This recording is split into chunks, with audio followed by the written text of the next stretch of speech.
ഞാനിപ്പോൾ കഴിഞ്ഞ ദിവസങ്ങളിൽ പറഞ്ഞ കാര്യങ്ങളെല്ലാം തന്നെ അന്വേഷണ സംഘത്തിന് മുന്നിൽ പറയും. വിശദമായ മൊഴിയെടുക്കണമെന്ന് പറഞ്ഞാണ് എന്നെ വിളിച്ചേക്കുന്നത്. അപ്പോൾ എനിക്ക് ഈ ദിവസങ്ങളിൽ ഉണ്ടായിട്ടുള്ള കാര്യങ്ങളും അതുപോലെ എനിക്കറിയാവുന്ന കാര്യങ്ങളും ഞാൻ അന്വേഷണ സംഘത്തിന് മുന്നിൽ പറയും. ഇതിലൊരു ഗൂഢാലോചന നടന്നിട്ടുള്ളതായി എനിക്കൊരു സംശയമുണ്ട്. അപ്പം കാരണം എന്നെ തന്നെ ഇതിനകത്ത് പെടുത്തിയേക്കുവാണ്. അപ്പോൾ അതുകൊണ്ട് എനിക്ക് എൻ്റെ കാര്യങ്ങൾ അന്വേഷണ സംഘത്തിന് മുന്നിൽ പറയാനുള്ള കാര്യങ്ങൾക്കാണ് ഞാനിപ്പോൾ വന്നേക്കുന്നത്. മറ്റു കാര്യങ്ങൾ കണ്ട് ഇറങ്ങിയതിന് ശേഷം എല്ലാവരോടും പറയുന്നത്.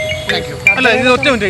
ഇതിൽ സ്വപ്നം ഇന്നലെ പറയുന്നത് നിങ്ങളൊരു ഗൂഢാലോചന നടത്തി എന്നുള്ളത് അത് അവരുടെ പ്രശ്നമല്ലേ. ഞാൻ നിയമപരമായിട്ടുള്ള കാര്യങ്ങൾ ചെയ്യുവാണ്. Okay, thank you. ഈ വീഡിയോ എന്തെങ്കിലും ഹാജരാകാൻ പറയാം, വന്നിട്ട് പറയാം. പിന്നെ